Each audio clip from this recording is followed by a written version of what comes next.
नमस्कार दोस्तों, स्वागत है आप सभी का आज की इस वीडियो में। पंजाब भारत का एक छोटा सा राज्य जो महान लोगों की भूमि रहा है।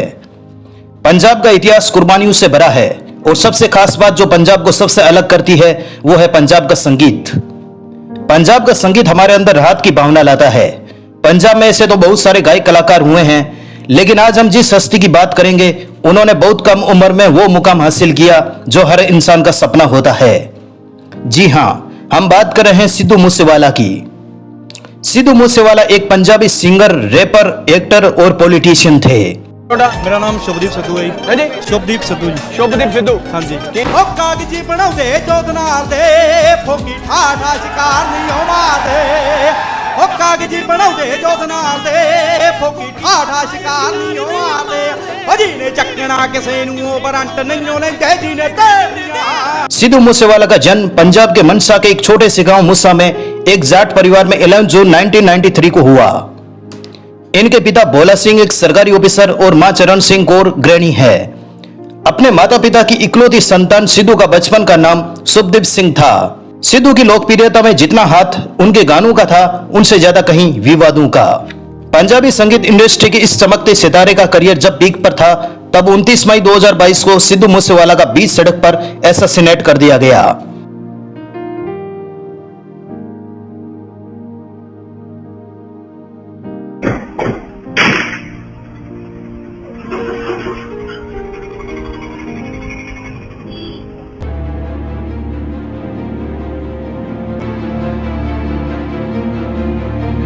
सिद्धू मूसेवाला इतने पॉपुलर कैसे हुए और उनकी हत्या क्यों कर दी गई? सिद्धू की किसी से क्या दुश्मनी थी और सिद्धू को किसी से क्या चाहिए था, जानेंगे आज की इस वीडियो में।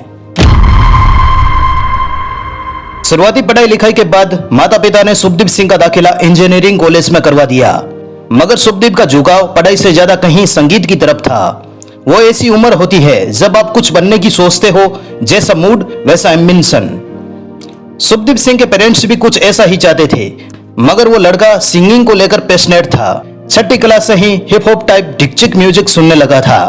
पंजाबी स्टेरियोटाइप तोड़ते हुए शुभदीप सिंह ने 2 पैक की जगह 2 पैक को चुना। 2 पैक साकुर दुनिया के बेस्ट रैपर्स में जाने जाते हैं। अपने गानों में वे सोशल इश्यूज की बात करते थे, मगर स्पीड और फ्लो ऐसा कि सिर्फ कान ही नहीं दिमाग में सनसनी फैला दे। 7 दिसंबर 1996 को एक अनजान हमलावर ने लॉस एंजलिस में 2 पैक की गोली मारकर हत्या कर दी। तब वे मात्र 25 साल के थे, मगर दुनिया को अपना लोहा मनवा चुके थे। खैर, शुभदीप सिंह को लगने लगा था कि उन्हें भी ऐसा ही कुछ करके दिखाना है। इन सब के बीच 2012 में शुभदीप सिंह का एडमिशन लुधियाना के गुरु नानक देव इंजीनियरिंग कॉलेज में करवा दिया गया। 2016 में शुभदीप सिंह इलेक्ट्रिक इंजीनियर बनकर ग्रेजुएट हुए। आगे की पढ़ाई के लिए शुभदीप सिंह को उनके पेरेंट्स ने कनाडा भेज दिया। कनाडा शुभदीप सिंह के लिए कल्चरल शौक तो था, मगर यहाँ उन्हें आर्टिस्टिक माहौल मिला। अलग अलग तरह के लोगों से मुलाकात हुई, दिमाग खुलने लगा। अब शुभदीप सिंह अपने म्यूजिक को लेकर काफी सीरियस हो चुके थे। यहीं कनाडा में रहते हुए शुभदीप सिंह ने अपने करियर की शुरुआत लिरिक्स राइटर के तौर पर शुरू की और गाने लिखना शुरू कर दिया।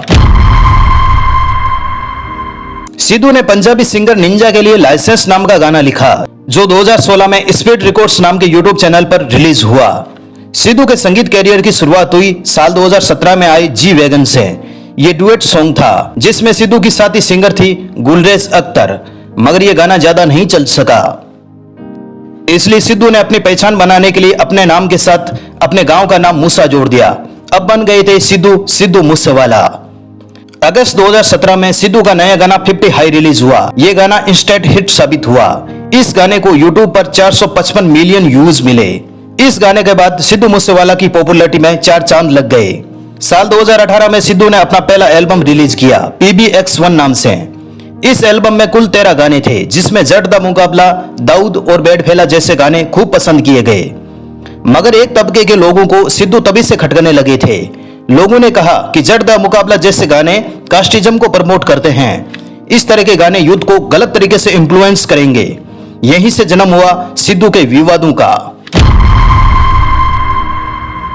एक तरफ जहां सिद्धू के गानों से विवाद बढ़ रहे थे, दूसरी तरफ सिद्धू के गाने दुनिया भर में धूम मचा रहे थे। जैसे जट दा मुकाबला गाने को ही लीजिए। इस गाने की हुक लाइन है, जट दा मुकाबला 10 महीनों किथे आनी, यानी जाटू का मुकाबला कहां है बताओ मुझे।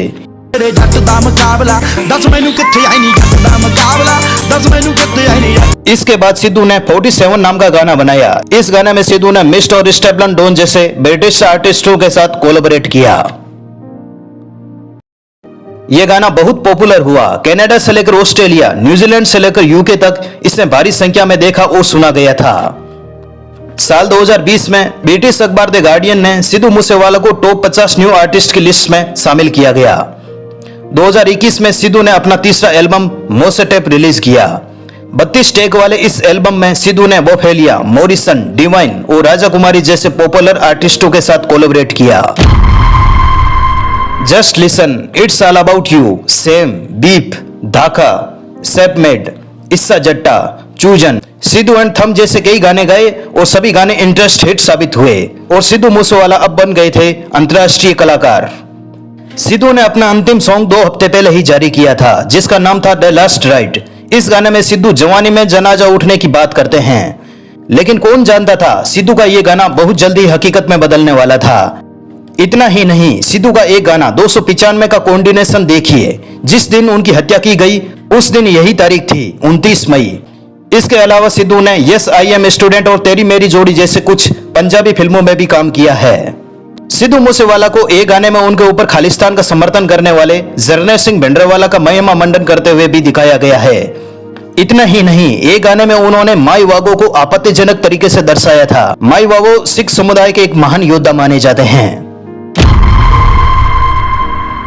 सिद्धू मूसेवाला की पॉपुलैरिटी की दूसरी वजह है उनका विवादों में रहना। सिद्धू मूसेवाला के बारे में यह कहा जाने लगा कि सिद्धू के गाने भड़काऊ होते हैं, डेप्लियस किस्म के, जो नौजवानों को मिसगाइड करते हैं। गानों की भाषा सभ्य नहीं है, भले वे खांटी पंजाबी का इस्तेमाल करते हों। पिछले कुछ सालों में सिनेमा को लेकर स्टैंड अप कॉमेडी और म्यूजिक में अब शब्दों का इस्तेमाल धड़ल्ले से बढ़ा है, जो विशेष उम्र के युवाओं को बहुत ज्यादा आकर्षित करता है। ठीक वैसे ही सिद्धू के गानों का फील भी और फॉल रिबलियस किस्म का था और कई बार पॉलिटिकल इंटरेस्ट भी। नार्सिसिज्म यानी खुद को बेहतर बनाना भी सिद्धू के गेम प्लान का हिस्सा था, जो युद्ध को अट्रैक्ट करता है। यही वो कारण थे जिसमें सिद्धू मूसेवाला गहरे विवादों में फंसते चले गए। और वहीं दूसरी तरफ सिद्धू ने इन सब की बिना परवाह के काम जारी रखा और बैक टू बैक हिट गाने देते चले गए। सिद्धू मूसेवाला को पंजाब सरकार की तरफ से 4 कमांडो सुरक्षा के तौर पर प्रदान किए हुए थे, लेकिन 28 मई को सरकार ने उनकी सुरक्षा में कटौती करते हुए 2 कमांडो कम कर दिए। 29 मई को शाम को 4:30 बजे वे बिना सुरक्षा कमांडो के अपनी थार जीप में बाहर निकले और 1 घंटे बाद 5:30 बजे उनकी गाड़ी पर 30 राउंड फायरिंग कर दी गई। इस दौरान सिद्धू मूसेवाला की मौके पर ही मौत हो गई और उनके 3 साथी गंभीर रूप से घायल हो गए। सिद्धू पर हमले की जिम्मेदारी लॉरेंस विश्नोई और कनाडा में रहने वाले गैंगस्टर गोल्डी बराड़ ने ली। असल में गोल्डी बराड़ का कहना है कि उनके करीबी विक्की मिट्टू खेड़ा की मौत में सिद्धू मूसेवाला का कनेक्शन था और उसी का बदला उन्होंने ले लिया। विक्की मिट्टू खेड़ा की मौत 8 अगस्त 2021 को हुई थी, जिसमें सिद्धू के मैनेजर का हाथ बताया जा रहा है। सिद्धू की पोस्टमार्टम रिपोर्ट में यह खुलासा हुआ है कि उनकी बॉडी में 2 दर्जन से ज्यादा गोलियां पाई गई। इस पूरे मामले में पंजाब सरकार ने एसआईटी का गठन किया। वहीं सिद्धू के घर वालों ने सीबीआई जांच की मांग की थी। सिद्धू मूसेवाला की अंतिम यात्रा उनके पसंदीदा ट्रैक्टर से निकाली गई थी। ट्रैक्टर को फूलों से सजाया गया था। ट्रैक्टर में उनके पार्थिव शरीर के साथ उनके माता पिता मौजूद थे। सिद्धू के पार्थिव शरीर को उनकी मां घंटों तक निहारती रही और पास खड़े पिता फूट फूट कर रो रहे थे। अंतिम यात्रा के दौरान बेहद भावुक करने वाला मंजर था। इस दौरान सिद्धू के पिता ने अपनी पगड़ी उतार दी और बेटे की अंतिम यात्रा में आए फैंस का तहे दिल से अभिवादन किया। इस करुणा विदारक दृश्य के दौरान सभी फैंस के आंखों में आंसू थे।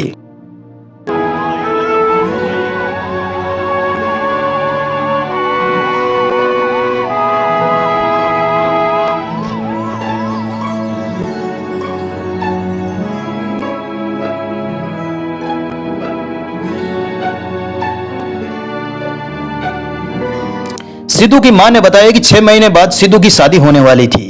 सिद्धू की शादी किससे होने वाली थी उस लड़की के बारे में कोई जानकारी उपलब्ध नहीं है। इस प्रकार इस महान पंजाबी सिंगर का, जिसका करियर जब पीक पर था, हमेशा के लिए अंत हो गया। किसी ने सोचा नहीं था कि सिद्धू कम उम्र में ही इतनी शोहरत हासिल करेंगे। इस वीडियो में इतना ही। दीजिए मुझे इजाजत। मिलते हैं किसी नए टॉपिक के साथ नई वीडियो में। धन्यवाद। जय हिंद। जो बोले सोनिहाल। सत श्री अकाल।